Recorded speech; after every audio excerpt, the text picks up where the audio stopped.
അതോ പോലീസിന്റെ ഭാഗത്തു നിന്ന് സംയമനം വിട്ടിട്ടുള്ള ഒരു പ്രവൃത്തി അത്തരത്തിലൊരു രീതിയിലുള്ളൊരു പ്രതിഷേധമാണോ സംഘർഷത്തിലെത്തിച്ചത്?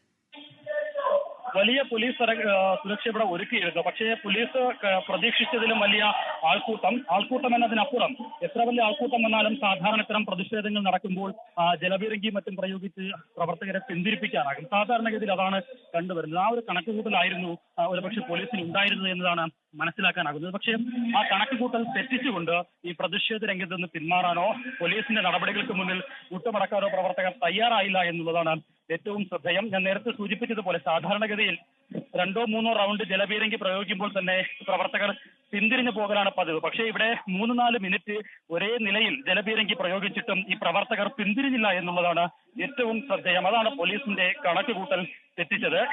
അതോ പോലീസിന്റെ ഭാഗത്തു നിന്ന് സംയമനം വിട്ടിട്ടുള്ള ഒരു പ്രവൃത്തി അത്തരത്തിലൊരു രീതിയിലുള്ളൊരു പ്രതിഷേധമാണോ സംഘർഷത്തിലെത്തിച്ചത്?